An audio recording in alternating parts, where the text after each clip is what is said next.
Hello, aujourd'hui je vous retrouve pour une petite vidéo What I Eat. J'adore regarder ce genre de vidéo, que ce soit What I Eat in a day ou in a week, ça me donne trop d'idées et ça faisait un moment que je voulais faire ça. D'ailleurs je devais le faire normalement après le premier confinement, mais bref, du coup voilà, c'est parti pour une petite journée simple avec les petits plats que je fais. Là, avant de prendre mon petit déj, je me suis fait un petit thé. Donc voici le petit mélange de plantes que j'ai dans ce petit thé: bavenne, marjolaine, pétales de rose, gruy de cacao, pétales de coquelicot, vigne rouge, arôme naturel d'orange et de framboise, pétales de souci et de bleuet. C'est une infusion, donc pas de théine. Alors pour le petit déj, j'aime bien me faire des porridge. Aujourd'hui je vais vous montrer une variante qui change du porridge habituel que je fais avec de la banane. Donc c'est mon amie Sophia qui m'a donné l'idée. Donc vous prenez une petite pomme. Alors ce qu'on fait, c'est qu'on épluche sa pomme et ensuite on va la couper en petits morceaux. J'ai simplement pris une demi-pomme, c'est largement suffisant pour faire une pomme entière comme vous savez. Ensuite, très simple, on va rajouter de la cannelle et un petit peu de sucre et on va mettre tout ça au micro-ondes 1 minute 30, histoire que les pommes se ramollissent.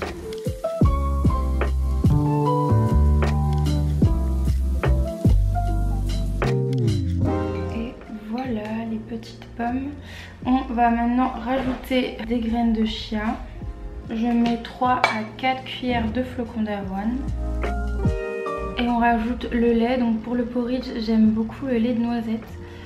Si je vois qu'en sortant du micro-ondes, il est pas assez crémeux, je rajoute un tout petit peu de lait.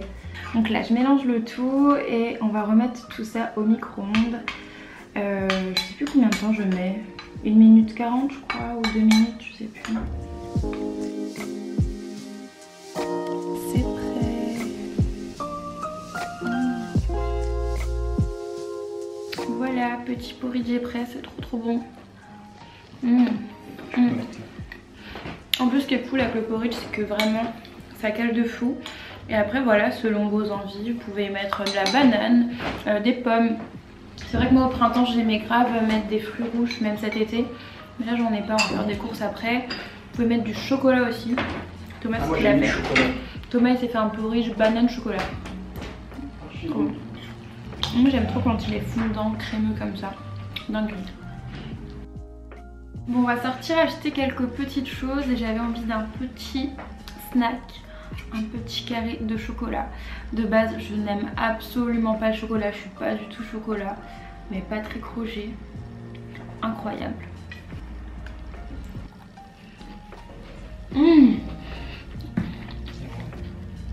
Trop bon. Pour le déjeuner, je vais faire un plat qu'on fait assez souvent, hyper simple, un espèce de bol avec une base donc de riz. J'avais hyper envie de tester ces petites aiguillettes végétales au piment d'Espelette, donc je pense que je vais faire ça avec le petit bol ce midi. Hop là. Je vous retrouve dans ma cuisine que je ne trouve pas trop jolie, mais bon écoutez, c'est la vraie vie. En fait, c'est ces carreaux, je les aime pas, on dirait des carreaux de papy. Je sais pas ce que vous en pensez, mais je les trouve pas beaux. Mais bon, ça va, on a quand même de l'espace, donc c'est cool, on a tout ce qu'il faut. Donc bon, là on va faire le riz, on utilise ce petit récipient là, c'est hyper pratique. Donc voilà, vous mettez pas beaucoup d'eau et hop, on met ça au micro-ondes.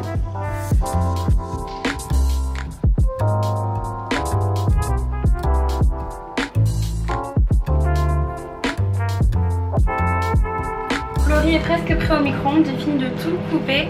Donc là pour ce bol aujourd'hui j'ai préparé de l'ail, un peu de poivron, des petites tomates cerises. À la fin je vais rajouter un peu de green par dessus, donc voilà, vous prenez ce que vous avez. Moi j'ai de la mâche, mais de la salade, même des brocolis, c'est très bien. Je vais faire revenir l'ail.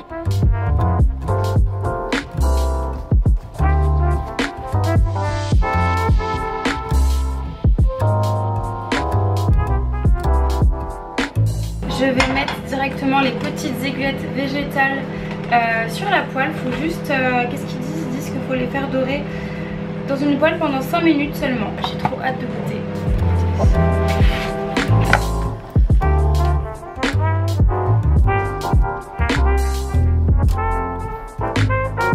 On est curieux du goût des aiguillettes végétales.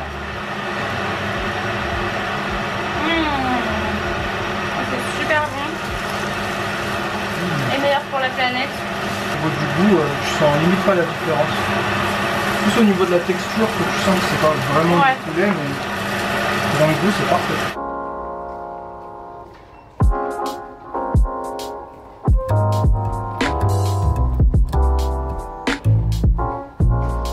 Bon, j'ai presque fini, je vais faire une petite omelette avec un œuf. Je voulais ajouter de la sauce soja mais j'en ai plus, mais faites-le, ça va être hyper bon.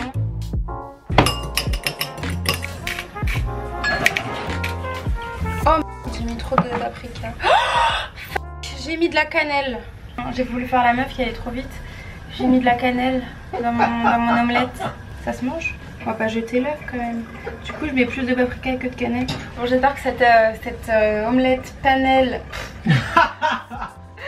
J'espère que cette omelette paprika cannelle sera bonne. Au pire, ça fera un petit mélange sucré-salé. Ça va pallier à la sauce soja que je n'ai pas. C'est parce que je vlog, je passe plein de bêtises. Parce qu'en vrai, genre, je gère en cuisine. Mais c'est bon, on a goûté l'omelette. On sent à peine la cannelle.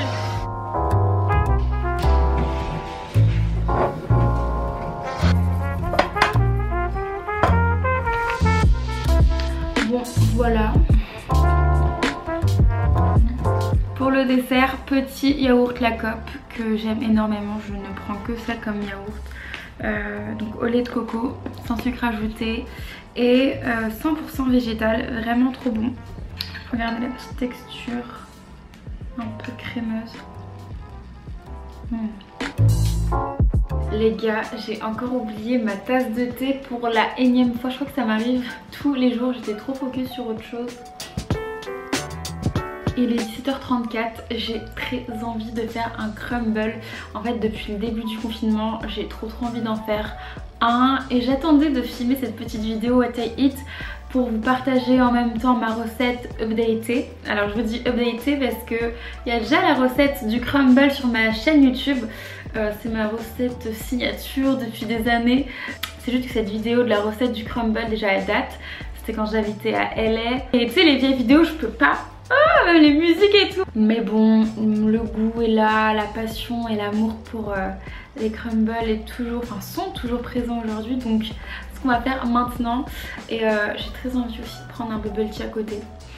Parce que voilà, j'ai aussi un amour très fort pour les bubble tea. Donc c'est parti pour le petit crumble. Je sais même pas si en vrai je vais dîner après ça. Parce que je pense que le crumble va nous caler, mais écoutez, c'est pas grave, hein, c'est la vraie vie. Bon, nous sommes de retour dans ma cuisine. Avant de commencer la recette du crumble, j'ai une petite question technique pour vous. Est-ce que vous préférez cette lumière ou alors cette lumière? J'ai un petit LED derrière, je sais pas ce qui rend mieux. Bon, c'est parti pour ma petite recette signature, le crumble, rien de plus simple. On préchauffe déjà le four, donc je vais le mettre à 180 degrés.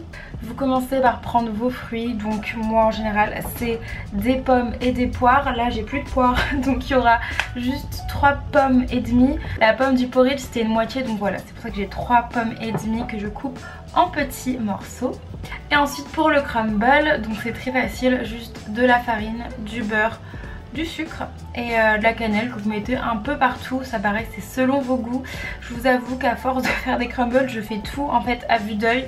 Et quand je fais ma pâte, enfin mon crumble, si je sens que ça manque de beurre ou de farine, j'ajuste. Je vais mettre un petit filet de jus de citron sur les fruits, sur les pommes, le temps que je fasse le crumble.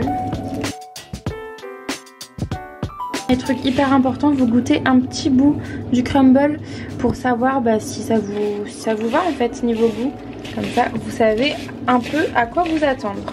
Du coup maintenant on va mettre les fruits dans le plat.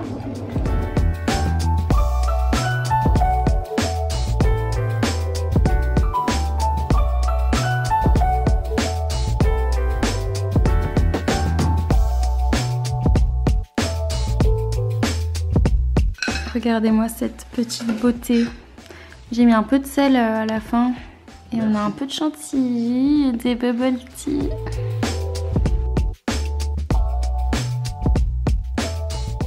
Ça y est, le crumble est prêt. Et regardez, on a une invitée. Pourquoi chaque fois que ça j'ai un peu plein. J'avoue, avoue qu'une crumble c'est vraiment genre ma recette signature. C'est la folie, c'est le feu.